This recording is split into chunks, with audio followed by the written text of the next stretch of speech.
In today's video, we're going to look at section 5.2, a fundamental principle of counting. And what this essentially looks at is how we can determine the number of elements in a set if it is related to another set of elements. So we're going to use throughout this video S and T as our two sets. So we're going to have S and T are just two sets of random elements.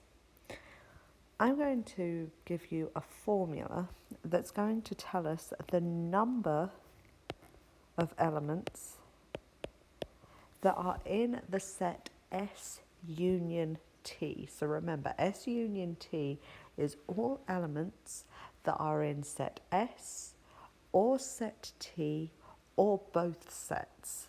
Okay, so the number of elements that are in S union T can be written as the number of elements in the set S plus the number of elements in the set T minus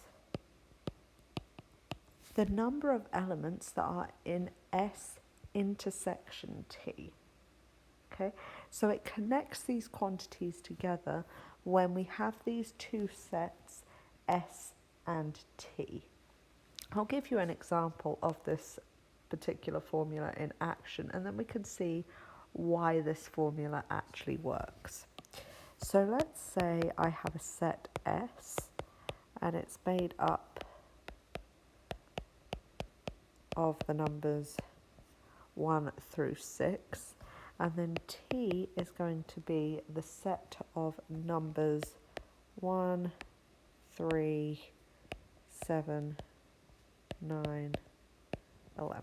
Okay, so I've got 6 elements that are in S and 5 elements that are in T. So I already know that the number of elements in S is 6 and the number of elements in T is 5. Okay, now if I look at the set S union T, it's all elements that land in either S or T or both. So we've just got to list every element that is in at least one of those sets. So 1 actually lands in both of them, 2 is in S, 3 is in both of them, 4 is in S, 5 is in S, 6 is in S, and then 7, 9, and 11 all land in T. So this is all elements that land in either S or T or both of those sets. Okay, so what's the number of elements in S union T?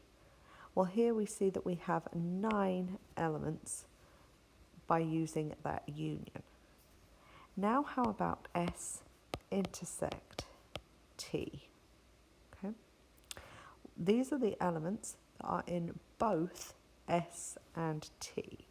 Well, 1 is in both of them and 3 is in both of them. There are no other numbers that land in both S and T. So that tells me that the number of elements in S intersect T is 2. So now let's go back to our formula. The number of elements in S union T is equal to the number of elements in S plus the number of elements in T minus the number of elements in that intersection of the two sets. So we found that in S union T there were 9 elements. In S we had 6 elements and T we had 5 elements. And then in S intersection T we had 2 elements. And we can see that that equation is satisfied. 9 is equal to 6 plus 5 minus 2. So we can see that that formula works in our example. Okay. Why does this formula work? Well, let's go back to our example. And we see here that in S union T, I have these 9 elements. And it's all the elements that land in either S or T or both S and T.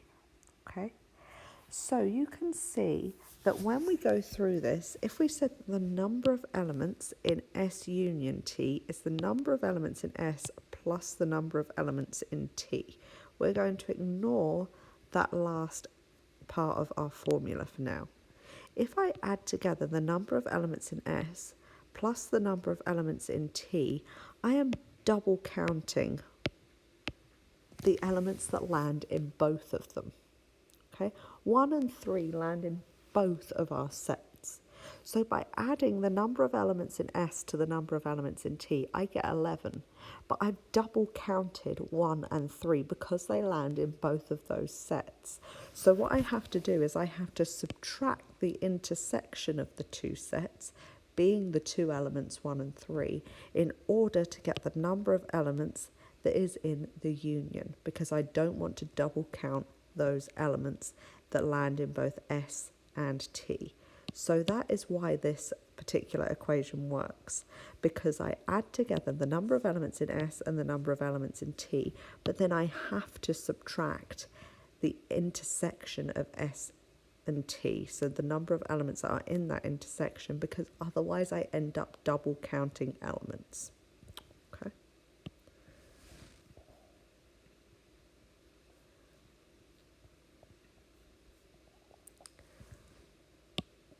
One other example that you can see is when S and T are what is called disjoint.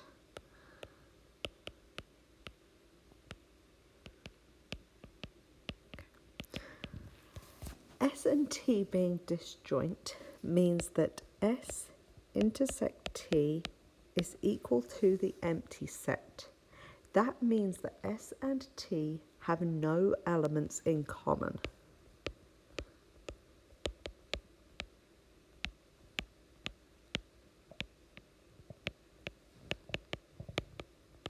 Okay, so if you ever see an example where they say to you that S and T are disjoint, this is what it means. It means that their intersection is just the empty set. There are no terms where they overlap. Okay. What does that mean for our formula? Well, in this case, because there are no elements in the empty set, okay, the number of elements in it is 0. So just for the case when S and T are disjoint, we can actually reduce our formula to the number of elements in the union of S and T is just the number of elements in S plus the number of elements in T. We don't have to subtract that intersection because we know that there are 0 elements in there. But that only works when the two sets are disjoint.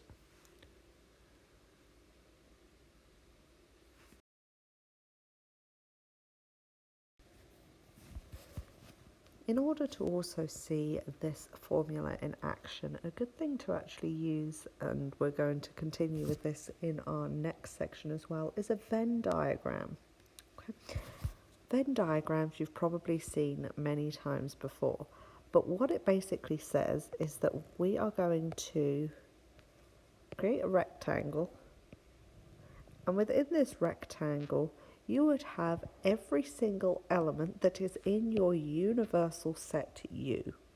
So that rectangle could represent all real numbers, for example. You don't have to list everything in that rectangle. If you're dealing with smaller universal sets and smaller sets S and T, then you can go ahead and write the elements in U if you wanted to, but you don't have to do that. It's basically that rectangle says that this is the whole set from which we are going to pull our smaller sets from. Okay. So S, the first set, would be a subset of our universal set, and that is always drawn as a circle. Okay.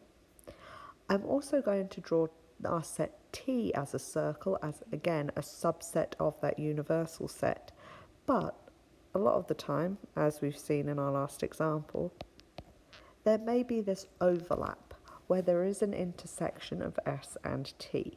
So when I draw these circles within the universal set, I have them overlapping. Okay. Then this is taking it back to the last section that we looked at.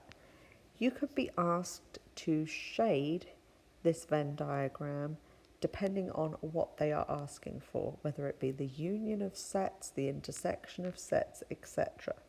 So for example, let's say that we were looking for S union T. Well, remember our definition of S union T. That would be all elements that are either in S or T or both of them.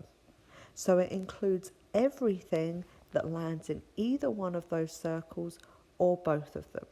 Okay, so it's basically anything that lands within a circle, and then we just leave anything else in the universal set alone. So that would be S union T. Now let's look at S intersect T.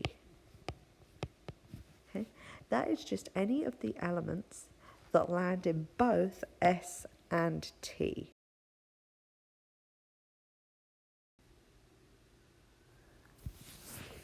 So now we can look at a couple other different sets. First one that I'm going to look at is S intersect T prime, just as an example to start looking at some of these different types of sets that we can have. So S intersect T prime. Remember, this is the complement of T. Okay, so it's everything that's in the universal set that doesn't land in T. So this complement of T, if I quickly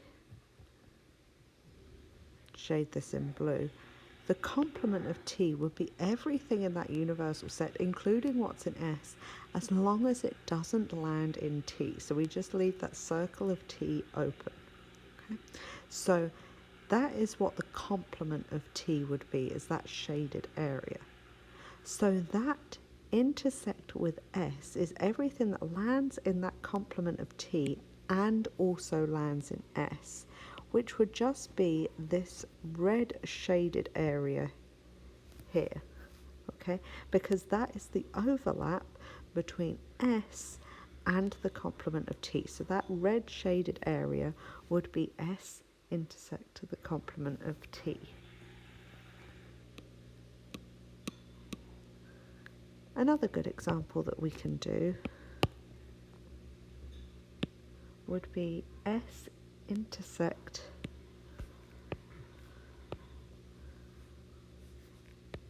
T and taking the complement of that. What is the complement of S intersection T? Well, we know that S intersection T is just this middle area here.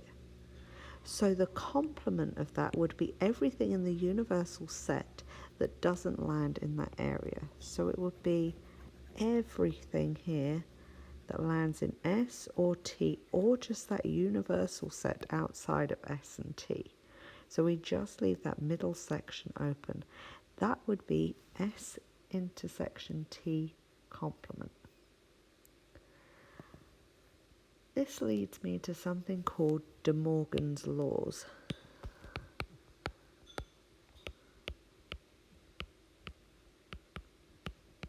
Okay. And we're going to again take S and T as sets. And what De Morgan's laws say is that S union T complement is equal to the complement of S intersect the complement of T. And S intersect T complement is equal to the complement of S union the complement of T. So you see this opposite thing happening here. I'm going to start with the second one and show this using our Venn diagrams as we have just done S intersect T complement. Okay. So what De Morgan's laws say is that S intersect T complement is the same thing as saying S complement union with T complement. Okay, so this is what we said S intersect T complement looked like. If I now draw another Venn diagram with S and T, and we've got our universal set, The complement of S is everything that lands in our universal set, including in T, as long as it doesn't land in S. And then the complement of T is just everything that lands in our universal set as long as it doesn't land in T. So I'll do this one in green. So it's everything including stuff in S as long as it doesn't land in T. So if I take the union of those two sets, it's just everywhere that we have shaded. Okay, and I'll do this in yellow. It's absolutely everywhere where there is shading. That is the union of those two sets. That's exactly the same as what we have up here with the intersection of those two sets and taking the complement. So we see from our Venn diagrams, we already know that that second one is true. Let's do the first one. So the first one looks at S union T and taking its complement. So we've got S and T, and we've got our universal set. And we are looking for S union T and taking the complement. S union T, we already said, would be everything that lands in S or T or both. So it would be that shaded area in green. So the complement of that would be everything in our universal set that isn't that green shaded area. So it's basically everything outside of those two circles. Okay. That is S union T and taking its complement. Now, De Morgan's laws say that that is the same thing as taking the complement of S intersection with the complement of T. So let's go ahead and do that on our Venn diagrams. So again, I'll draw this out where I've got S and I've got T and I've got that universal set. Okay. So the complement of S, we said, was everything that landed outside of S. And the complement of T was everything that landed in the universal set as long as it was outside of T. Okay. So now, coming back to De Morgan's laws, we're looking at the intersection of those two sets. So it's everywhere where the blue and the red would overlap. Well, the only places that they overlap is anywhere outside of either one of the circles. So it's this yellow area that I am shading here, which is exactly the same as what I have shaded at the top. So we find that S prime intersect T prime is the same thing as taking their union and then taking the complement.